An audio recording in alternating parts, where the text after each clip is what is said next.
দেখতে পাচ্ছেন দুই সাইড যেটা কত গাড়ি, মানে গরুর গাড়ি। এটা হলো বালিয়াপাড়া গরুর হাট। আর বালিয়াপাড়া গরুর হাট হলো বাংলাদেশের সেকেন্ড বৃহৎ গরুর হাট, যারা বাংলাদেশের বড় গরু হাট গাবতলী হাটের পরেই অবস্থিত।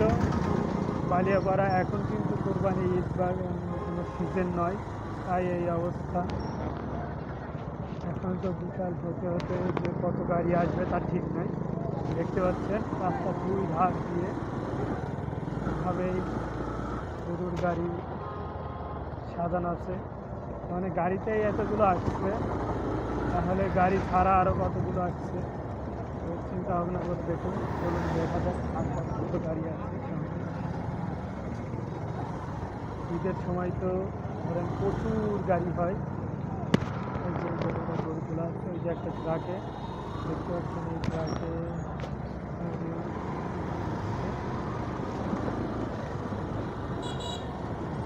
বসে আছে ব্যাপারী ভাইরা। এই যে গরু কিনে নিয়ে চলে আসলে গৃহস্থ, গরু কেনা হয়ে গেছে, কেনা হয়েছে।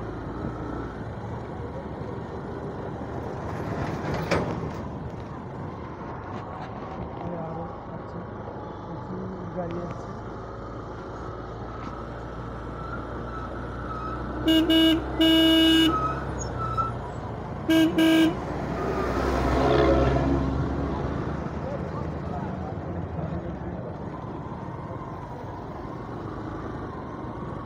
এদিকে কত গাড়ি,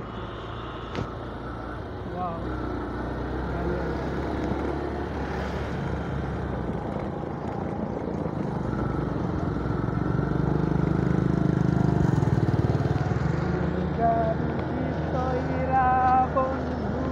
দেখতে পাচ্ছেন, ওই পাইকেও আছে, এই পাইকেও আছে, এই পাইকেও আছে।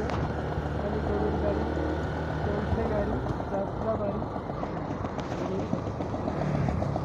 গরুর হাটের গাড়ি এতগুলো, অনেক গাড়ি তো আরও এসে চলে গেছে গরু নামিয়ে দিয়ে। অনেকে হাঁটিয়েও মাথায় হারাই গেছে, তারপরেও এত পরিমাণ গাড়ি। আর এখনও হাট লাগে নাই, তাই এই অবস্থা। হাট লাগলে পরে তো কোনো ব্যবস্থাই নেই, শুধু গাড়ি আর গাড়ি। গরু